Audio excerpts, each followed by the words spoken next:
And David just mentioned that I'm a write-in candidate. I'm not on the ballot. So when you go to vote, like tomorrow morning it starts, early voting kicks off at 8 o'clock in the morning, you will not see my name on the ballot.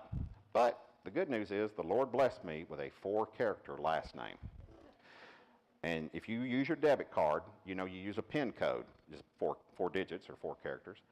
It's as easy as that to vote for me tomorrow, because it's not so much writing in. You don't have to go to the officer and ask him for a piece of paper and a pen.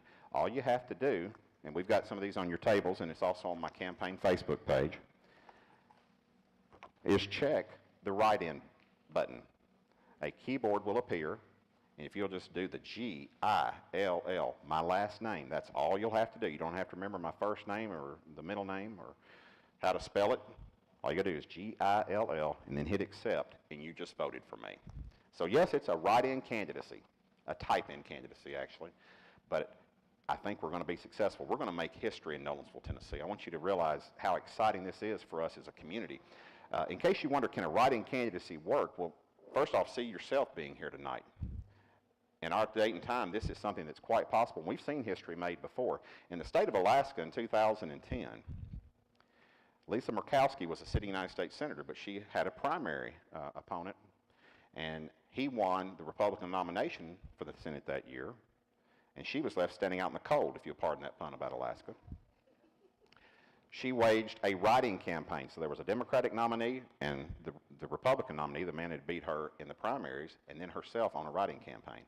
Lisa Murkowski went back to the United States Senate that year. Now I realize there's probably more people in Nolensville than the entire state of Alaska perhaps, but they're a little bit bigger than we are, so you got to get the message out more. The thing is, we can win this thing, and you folks are evidence of that by your interest here tonight, and I hope and pray that I can earn your vote in one form or another.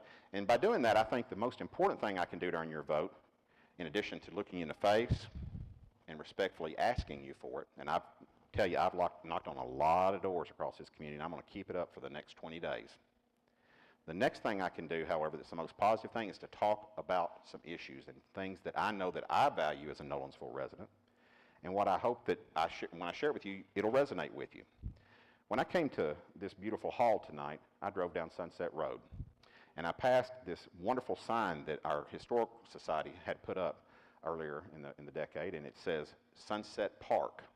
The history of Sunset Park is from 1925 to the 1975, I believe it was, African Americans could not use a baseball field anywhere else in the county, or it was segregated, as we all know. Sunset Park, right there on Sunset Road, was where they would come to have their ball games, and it also included church dinners on the grounds and festivals and parties and whatnot. And legend has it, now this I don't know for sure, but it makes for a good story. I need to check this one. That Sunset Road got its name because they would have the ball games or the festivals or the church services until the sun would set, till the sun would go down. I have 2 children that you'll meet at the end of our time together tonight. There's a lot of beautiful children in this town.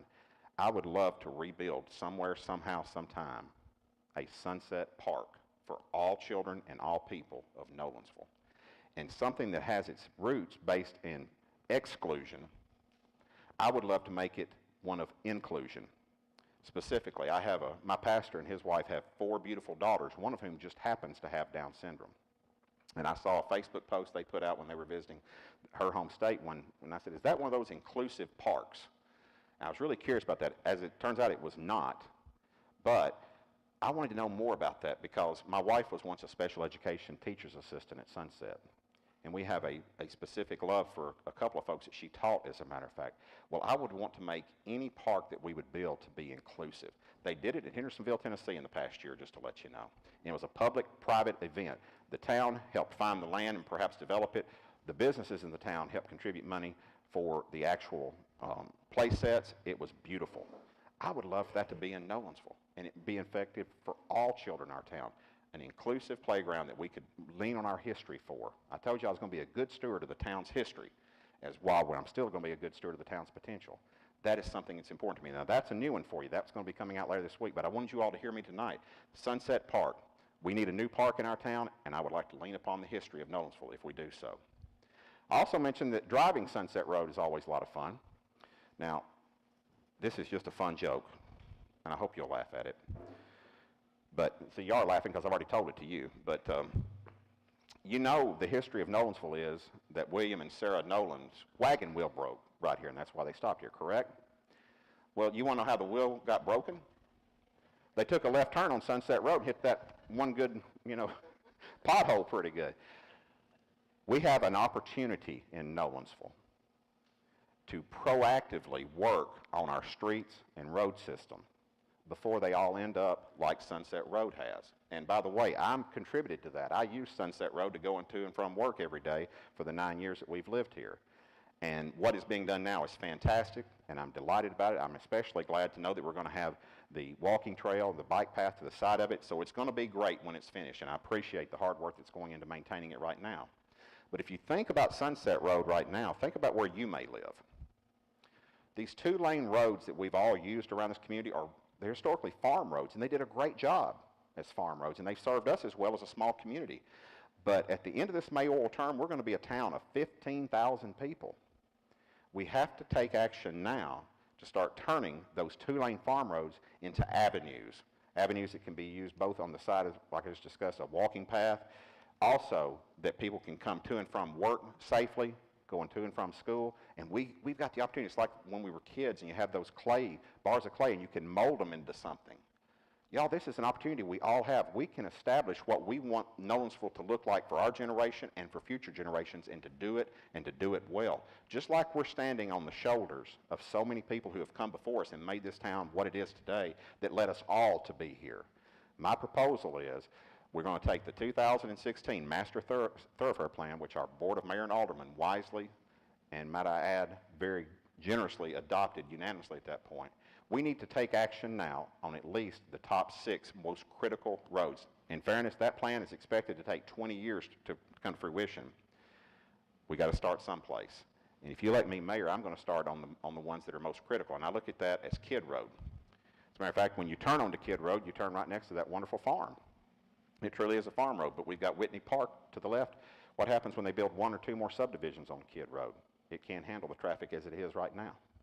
We've got to keep looking at Clovercroft, Rocky Fork, Sam Donald Road. We'll have to finish Sunset Road. Sunset Road, by the way, we're going to do about half of it in this current phase. It's not the entirety of the road. We've still got to take it to where Bennington subdivision ends, all the way to the town limit sign, go past the dump. That's not going to be corrected right now and fixed in this current phase. We've got to focus on Sunset Road. I want to look at Williams Road and York Road.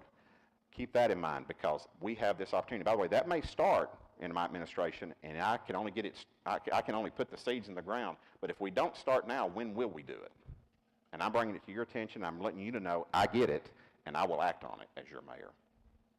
Another thing you may have heard me speak about a lot, as we grow as a town, and as a matter of fact, on election day, we're projected to be a town of 11,500. I just mentioned to you that at the end of this 4-year mayoral term, we'll be 15,000 strong. We owe complete respect and deference and honor to our fellow citizens, men and women, who train and volunteer at the Nolensville Volunteer Fire Department. I met a man, I guess it was a week ago tonight, at one of my meet and greets. He came and gave me a bear hug. And he told me that in 1973, he was one of the founders of the Nolensville Volunteer Fire Department. As a matter of fact, his name is on a personal guarantee when they bought the land or had to develop the land. I don't remember exactly how he put it. And he told me, he says, Russell, what you've been saying about a combination fire department where the town would have its own municipally owned fire department that works 24/7, that works in concert with our volunteer fire department, that's the way to go. It's cost effective, it's cost efficient, and it's absolutely necessary because of the size of the town that we have now become. Mount Juliet, Tennessee is doing that, and they have done it now for 5 years. And that's how we will do it if you'll let me as your mayor. I've talked to several fire professionals, and I've gotten all the input from them, and everybody so far says, you're saying the right thing. You're saying the right thing. Keep it up. I will keep it up. And if you let me mayor, that'll be one of the very first things we take up. And it may take us 2 to 3 to 4 years to get there, but I'll work on that. I must say that I appreciated the bear hug out of the guy. He gave me a high five when he left. I had another talk with him the other day when he allowed me to put a yard sign up in his yard. That being said, I also want to transition to one of my other thoughts. Now tonight, I want to say hello to all of our friends that are watching on the Nolensville 411. We have a live feed right now going out to all of our neighbors who perhaps couldn't make it out tonight. And I want to say hello to them and welcome them as well. If I am mayor of Nolensville, one of the first things I'll do, because it's the cheapest and it's the easiest thing possible, I would think, I may go down here to the high school and introduce myself to the audio visual teacher and ask him to see if he's got any students that want to do an internship. We will live stream any and every meeting that is held in that hearing room over at Town Hall.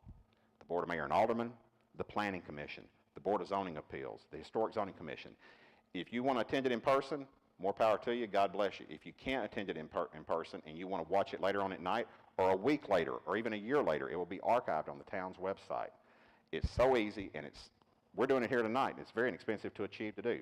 It allows more people to have more influence, more information, and more input in a very vital process.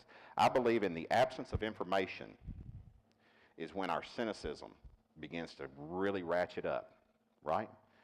But if we provide more information to people, the more confidence they can and should have in their government. That's why I'm aiming so much for planning to have it a live stream. In addition to that, I am an attorney. I practice here in Nolensville. As I'll share with you in a moment about my career, we file everything almost these days digitally. And I can look up any filings digitally. Anytime any developer wants to put any types of files with the town recorder's office, any development plans or anything, I'm going to ask that they either provide it to us digitally or we'll scan it in. And the moment we have it at Town Hall, it'll be available on the town's website. Why? That way you don't have to take an afternoon off from work if you want to go to Town Hall and read through it or look through some of it or maybe copy it, because I think it'll cost you 50 cents a page for color copy. I'm probably wrong. It may be a quarter. Point is you have to pay for it. There's no need in that, especially when you can get it from free at your house. More importantly, you can watch it and read it anytime you want. And I know each of you have probably been like me or my beautiful wife at some point. You've seen dirt turned up in Nolensville. And you thought to yourself, what are they doing over there? What are they building? I want to put that information readily at your hands. That's one thing that will be one of the first things I'm able to take up as mayor of Nolensville. And I call that transparency, being a good steward of your information. So I'm going to be focusing on our roads, be focusing on our fire department. As a combination department, we will have our first full-time fire department. And as a postscript, that gentleman that gave me the bear hug and told me the story from 1973, I told him that if I'm elected mayor and we actually are able to build our first full-time fire department, and if it comes with a new fire hall, I will want him and every family represented who signed that note in 73 to be up there and cut the ribbon on that. Again, trying to be a good steward of our town's history and recognize and support those upon whose shoulders we stand. The last thing I'll keep in mind in this, I had a great meeting with Chief Roddy Parker, and what a great job he's doing for our town. We have about half staff of our police force that the Department of Justice recommends for a town that our size presently, as well as what's growing to. The reason why we have that is we can't afford them right now. We've got to change that. We want to have as many police as we can on the streets because that will make us safer overall, period.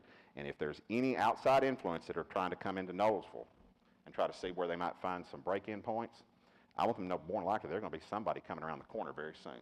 So I will support our police department fully.